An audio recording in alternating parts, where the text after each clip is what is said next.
No. How about a sit without, there we go. This is Lulu, and this is her roadmap to success. Basically, as I mentioned in the video above, she has bit one of the guardians in the house a couple times. And I think it might be over resource guarding, but I really don't think it is. Now, for resource guarding, what it is, you just, when the dog has the resource, if you go and pull the thing away from it, that reinforces it. So one of the first things I talked to the guardians about was teaching her a drop command. So when she has something in her mouth, a low-value item like this, let's see if you'll take it. Is this more of the lab? Yeah, she won't take it because I have a handful of treats. But let's say she has it in her mouth. What I do is I just hold it in front of her nose, and I wait. And she'll try to take it with the object in her mouth. As soon as she drops it, I pop the treat in her mouth, and I say the word drop. I don't say drop ahead of time. And then I don't pick up the object.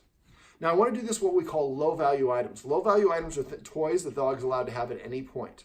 So if she has a bully stick or a dead rabbit or something that she's not allowed to have, and we go forcibly take it away from her, that reinforces, yes, I'm here to steal your stuff. What we're saying instead is when you have something, if I come up and offer it to you, if you drop it, I give you something better than what you have, and then you get original stuff back. That's a pretty good deal.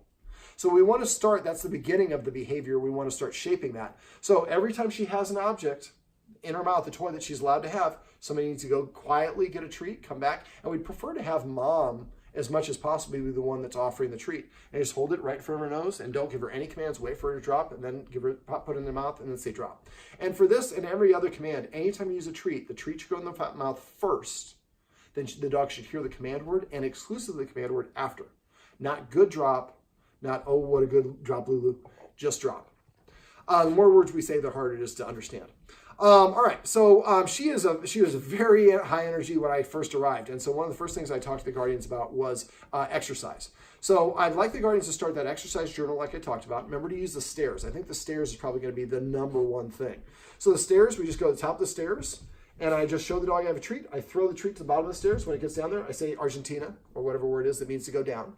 And then I call the dog back up. When it comes up, I give the treat, and I say Texas, or whatever the word is that means to go up. First time you do it with an empty stomach, and keep doing this until Lulu's like, you're crazy, I'm not going down there. I've been down there 54 times. And you count these down up as 1. We want to, first time with an empty stomach, do this until we know what her maximum number is. Then we want to exercise her about 1/3 to 75% of her maximum number several times a day. I'm guessing for her, 4 to 6 times a day, coupled with a walk and maybe a game of fetch or two, probably should be what she needs.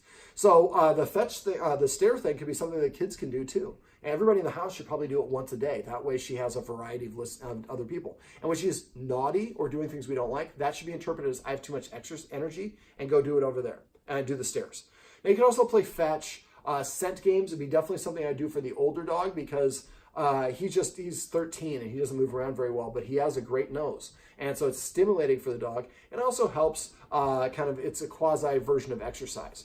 Now in the video above with the kennel that we just got done talking about, I'd like the guardian to practice putting her in the kennel and then taking him for a walk about 3 or 4 houses down and then come back and find the distance where it's good for him, where it's not overtaxing him, but he gets a little bit of exercise. And then she comes back and she can practice this releasing of the kennel exercise. And I'd like to actually practice that about 5 times a day for the next couple weeks. So if you're going to go upstairs to change clothes, put the dog in the kennel, go upstairs and change clothes and come back and practice it then. Make sure you set up times when you have time. You're not going to be rushing out the door. Okay, I only got 15 minutes to do it. Don't do it if you're on the clock, because then the dog will feel that you're on the clock and will try to outlast you. All right, so exercise is going to be a huge component. It's going to make it a lot easier. And also remember, they have a big exercise energy spurt in the morning and the evening. And if she gets the zoomies and starts running around the house, that's a good time to take her to the stairs and do the stairs. Doggy Stairmaster. Come. That's passive training. One of the other things we talked about. Passive training is waiting for the dog to voluntarily offer you the behavior you want, then immediately putting them and saying just the command word. In that case, come. Now, a lot of us train our dogs to misbehave. Right here, if you can see, this is a little spot on the carpet where the dog is dug in the carpet. And this is because she's tethered here at times, and she doesn't like it, so she digs at the carpet. And that causes the guardians to go over and chastise or correct her or take her off the leash. So that's a way of, I ask to get out of the harness or whatever it is. But when the dog came over to the guardians and sat down, they didn't do anything. When she laid down, they didn't do anything. When she sat, they didn't do anything. So a lot of us, because good attention and bad attention for dogs is pretty much the same thing, Most of us train our dogs to misbehave because when I do the things you don't want, that's when you correct me. When I do the things that you like, then you ignore me. So for passive training, it's waiting for her to do things voluntarily that we like. So every time she sits near somebody, we should pet her and say, sit. Off. She jumped off the couch. That's something we like. We pet her and say that. Every time she brings you a toy, name all your individual toys. Now, all balls can be balls, all Kongs can be Kongs, and bones can be bones. But if she brings you a zebra, call it zebra. You know, if she brings you a little elephant, call it Trump. Name all your stuff, however you want to do it. And so that way you have a vocabulary. I also do this for teach dog to leave rooms. So to get off the couch, I usually throw her on the floor. When she gets down, I would say the word off. But if I want her to leave this area, before I demand that she leave the area, I want to motivate and train her to do it. And a great way to do that is go like this, out. So I just throw the treat about 3 feet outside the room, and when the dog licks it up, I say the word out. This is something I didn't talk about until right now, but what I like the guardians to do is each member of the family once a day gets about 15 or 20 of these treats, tear them in half, and let's say this is the doorway to our camera woman's bedroom, and this is the hallway. So we go, or let's say this is the bedroom and this is the hallway. So we touch her nose with the treat, throw the treat right here. When she runs out, we say the word out.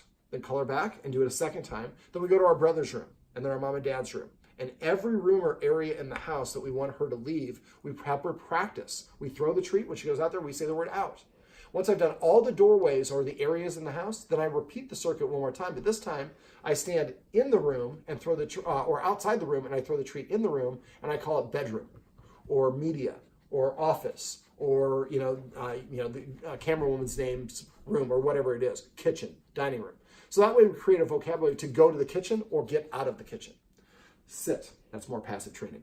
So use a watchword of recognize or reward. Every time that she does things you want, and somebody sees that she sits down next to me, they say reward. I turn and I just start petting her, and I say the word reward. Not good reward, just reward. Sit. All right, now petting with a purpose is something else we talked about. Petting with a purpose. Here, sweetheart. She likes to jump up on people. So let's see if I can lure her into a jump up. Boy, she's awfully cute, isn't she? So right here. So she demands attention. So she's pawing at me or nudging me for attention. If I give her attention, I'm using a treat to facilitate this. But normally she comes up and jumps on people or scratches at them or nudges at them for attention. She's telling us what to do. If we pet her, then we're saying, yes, you are the boss of us. So instead, when she nudges me, come here. I ask her to sit. Sit. And I pet her and say the word sit. If she's already sitting here, I might ask her to come and sit over here. Sit. Or I might ask her to lay down.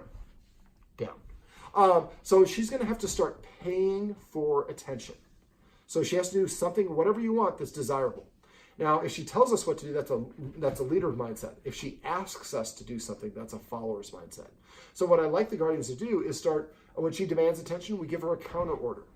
Crash. That's more passive training. So we give her a counter order. She nudges me. I say sit. When she sits, I pet her under her chin, and I say the word sit and only the word sit. And I can pet her as long or as little as I want. I just have to pet her at least a little bit. After a while, what will happen is she'll start coming and sitting in front of us saying, I'm prepaying for some attention. Can you scratch me on the shoulder? And we want to do that as much as we can. And after a while, like I said, she starts offering the behaviors they want because that's what gets our attention. Now, sitting and laying down are kind of more subordinate positions for dogs. So if the guardian, especially the one that she's gone after, always makes her sit or lie down before she gets attention, and now she starts going and sitting in front, that's what you should interpret that as a way of saying, like, please, can you pet me? So now remember to use the watchword of paycheck. If I'm sitting here petting her, and let's say she's standing and mom comes in the room and says, paycheck, I can't argue with mom. I just stop petting and I say sit or down. When she sits, I pet her on the chin, say sit, and I say, Mom, I actually asked her to sit before you came in the room, but thanks for checking to make sure that I petted with a purpose. Remember to keep it positive. We're all about positive reinforcement here at Dog Got Problems. But paycheck just means I suspect you may have forgotten to pet with purpose because we do it so often. And even if you want to pet the dog and the dog's not demanding attention, still make the dog sit or lay down to get that attention.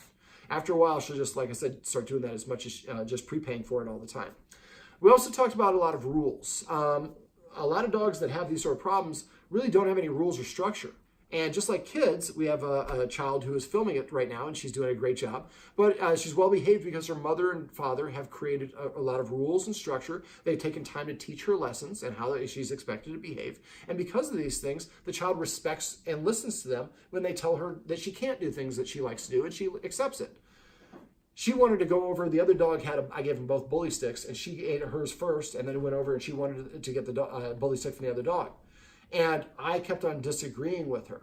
Now, we have to do that. If she goes and bullies him and we don't disagree, anything she does or any dog does that you don't specifically disagree and they do it in your presence, that's as far as the dog's concerned, you're saying, I'm cool with that. So that was a great opportunity for me to disagree, and I used the escalating consequences. Every time she approached, I hissed. If she didn't, I would stand up, and if she didn't move away, then I would put my butt between her and the other dog, the butt facing the other dog, and march towards her and make her walk away. Now, after she kept on doing it, so after a while, I did tether her, and then she threw a temper tantrum and barked for about 10 minutes. We didn't, and everybody wanted to correct her, but we didn't, because that's validating. Remember, any attention's validating. Eventually, she kind of gave up and sat down, laid down, and the other dog continued chewing his bully stick.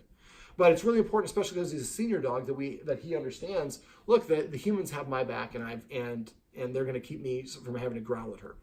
All right, so we also talked about, so let's talk about the rules we incorporated. So one of the rules would be not allowing on the furniture. I like the guardians to go get X mats, the letter X, M-A-T-S. They're about $11 a piece. Probably need 1, 2, 3, 4, 5, 6. You probably need 6 or 7 for this couch. It's a big couch. And then basically, if I get up and go to the bathroom, I would pull it out from under unfold it and put it right here, and then I go to the bathroom or go get a drink of water. I come back, because she's on the couch right behind the guardian, right who's filming it right now. There she comes. She thinks this is her couch, but for dogs, the higher they sit, the more rank or status they have, and sometimes she gets up here and looks down at the humans. So from now on, she doesn't have, for at least 30 days, she doesn't have that privilege. And then after that 30 days, whenever she's no longer practiced at jumping up on the couch, then if mom or somebody in the family would like to give her permission, we can do that as a one-time basis. But I would suggest we don't do that until the mom feels very, very comfortable and no longer thinks the dog is challenging her anymore. And then it becomes a case-by-case basis. She's really determined to get in my treat pouch. I have really good treats. And so this is mom's couch, and mom is just off. So that was inappropriate behavior. So there we go. So I'm going to block. Now, I prefer not to do the blocking because, again, that's being physical. It's a little bit of force, and I'd rather have the X mats that block her so she just doesn't get up there. And after a month of not getting up there, then you can remove one of the X mats and respace them with a little bit more space. And eventually, next month, another one comes off. After a couple of months, she's just practiced and she's out of practice of getting up here. Right? Yes. That's a free pet. Don't do that. All right, so we also want to add structure to mealtime. I would feed the elderly dog first, and then I would have mom feeding her by hand. Before I go to that, I would get a dog bed, and I would put the dog bed right there in front of the TV. I like getting dog beds on Groupon, and right now she eats and pees on, or just eats? Eats dog beds because she thinks everything is hers. Well, if we're not going to allow her here, there's carpet, so she's comfortable there. But maybe after a month, go to Groupon, get a dog bed. The dog bed I like to get it's square like a cushion like this. It doesn't have like a bunch of buttons in it or crevices where treats can hide. And if you have difficulty getting her to use the dog bed, message me and I can share you a video and show you how to teach your dog to go to the dog bed on command. All right, so other rules, she has to sit before we let her in out the door. I go to the door and I say, sit. Before that, actually, though, she also likes to race ahead, especially as the mom. So what I'd have the mom do is as she's walking towards either on the stairs or down the hallway or wherever it is, as soon as the dog walks in front, she's saying, I know where we're going, follow me. The mom should turn around and walk away. So for the stairs, she races up the stairs. So mom should just walk and act like she's going up the stairs when it's just mom and her. She'll race up the stairs, and as soon as she turns, mom just silently turns around and comes back and sits back down. The dog comes like, I thought we were going upstairs. Are we going upstairs? And then it will take a bunch of repetitions, but eventually the dog realizes as soon as I move in front of the mom, she stops, and we stop doing the thing that I want to do. Same thing with the door. So as we walk to the door, as soon as she walks in front, you could do that there, but I really just go to the door and just tell her to sit. I guess I'm talking about the other way. So for the door, I walk to the door and I tell her to sit once. If she doesn't sit within 3 seconds, I walk away, sit down somewhere nearby, pull out your phone and ask Siri to give you a 60-second timer. After 60 seconds, go back to the door and tell her, don't ask, sit. If she sits, then I open the door as soon as she sits. If she doesn't sit, then this time I walk away for 2 minutes. Next time I walk away for 4 minutes and 8 minutes. I keep doubling the length of time. And make sure you're seated. Standing looks temporary. Sitting is, I'm going to be here for a while. And as soon as you go to the door and say sit, she sits, fly that door open immediately. Now, because the other dog might have some, they jostle to get out the door, I'd probably use this as an opportunity to put her in the kennel, let the other dog out. Then we get an opportunity to practice letting her out of the kennel, like we talked about in the video above. And then we can ask her to sit And if she doesn't, we just keep on waiting until she eventually sits down. Now, she also likes to scratch and pound at the door to get out. So what I would do is when if she sits at the door, we walk to the door to let her out. And as soon as you walk over there, she's probably going to jump up and start doing this. As soon as she does that, just stop. And you can leave the door open a crack and tell her to sit, or give her a hand signal of sit, whatever it is. And if she sits, then we can reach for the door again. If she doesn't sit, I would walk away and I would sit at the table right by the door. And then just wait for her, about a minute or so. Just really wait for her to settle down. As soon as she settles down, walk back to the door, reach for it. Now, it'd probably be best instead of sitting down, just pull your hand back and wait. And then as soon as she stops scratching, reach your hand again. As soon as she starts scratching, stop. So you're going to go a lot of back and forth like this, but eventually she's going to realize if I keep my paws on the ground, the door is going to open. As soon as I lift my paws up or start scratching at the door, that stops the process of letting me in. So I'll stop doing that. Other rules would be not being allowed in the kitchen when we're preparing food, not around the dining room table when we're eating dinner, and not in this area when we're eating food, because family eats here on TV trays. She jumps up on the counters, she steals food, and a lot of this is based on the fact that she doesn't have any boundaries. Off. Off. Always try to ask the dog as opposed to forcing what I was doing earlier. Does she ever, by the way, does she ever like walk and drag her shoulder along the side of this couch? No, Kramer does. That's a way of scent marking. Kramer's the older dog. We don't mind it because he's 13. But if she does it, that's a way of kind of marking it with her smell. So we wouldn't want her to do that. Also, she has a tendency to turtle up. If you challenge her, she just flips on her back. Or if we're petting her and she goes on her back, stop petting her. That's too submissive. Now, if you're petting her and she's like, oh, this feels really good, why don't you just go ahead and get the whole undercarriage? That's okay. But you start petting her and she goes like this right away. That's when you want to stop petting her immediately.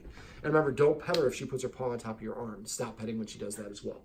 Remember, we can practice for eating in here or at the dinner table or cooking. We can microwave a piece of bacon. And then as soon as the dog starts to cross the threshold, we use that first and the third escalating consequence to march towards the dog until eventually she stops trying to come in the kitchen. And so what I would do is microwave the bacon, and then basically kind of watch the dog out of the corner of the eye. And every time the dog starts approaching the threshold, I hiss. Once it crosses, I rush towards her. And eventually, when she sits or lies down behind the boundary, that's when I can put the bacon away. But after, I microwave the bacon, and then I force the boundary. And once she actually stays outside of it, then I simulate cooking. I grab some pots and pans, I turn the stove on, I grab stuff out of the refrigerator. So it smells like I'm preparing food, and it looks like I'm preparing food, but I'm not. Because when we're actually cooking, we're distracted. So this way, as soon as she crosses the threshold, shh, and after a while, she's like, man, they've got eyes in the back of their head. So we do that with the kitchen, we can do it with the dining room, and and here in the living room. Just microwave some bacon or roast beef, put a little bit on each person's plate, and then you pretend like you're eating, but as soon as the dog crosses the threshold, you rush towards the dog until eventually the dog stays outside the boundary. Now, the guardian, I'd also like, the one that she challenges the most, I'd like her to start hand feeding the dog. This is where the expression, don't bite the hand that feeds, comes from. So what we're going to do is we're going to feed the elderly dog first, and then mom is going to have the counter of the food on the top of the counter. She's going to reach in, grab a small handful, offer it here, and let her lick it, eat it off her hand. If she won't eat it off the hand, don't over-encourage, offer it. She doesn't take it, then eventually put it back, dump the whole bowl empty, and put the empty bowl back on the ground. She doesn't eat it again until the next meal. She might turn her nose up. No, I'm not eating out of your hand. You're not hand feeding me. Yeah, I'm hand feeding you, or you're not going to eat. So we're giving her an opportunity to eat. If she turns her nose up, that's her choice, not ours.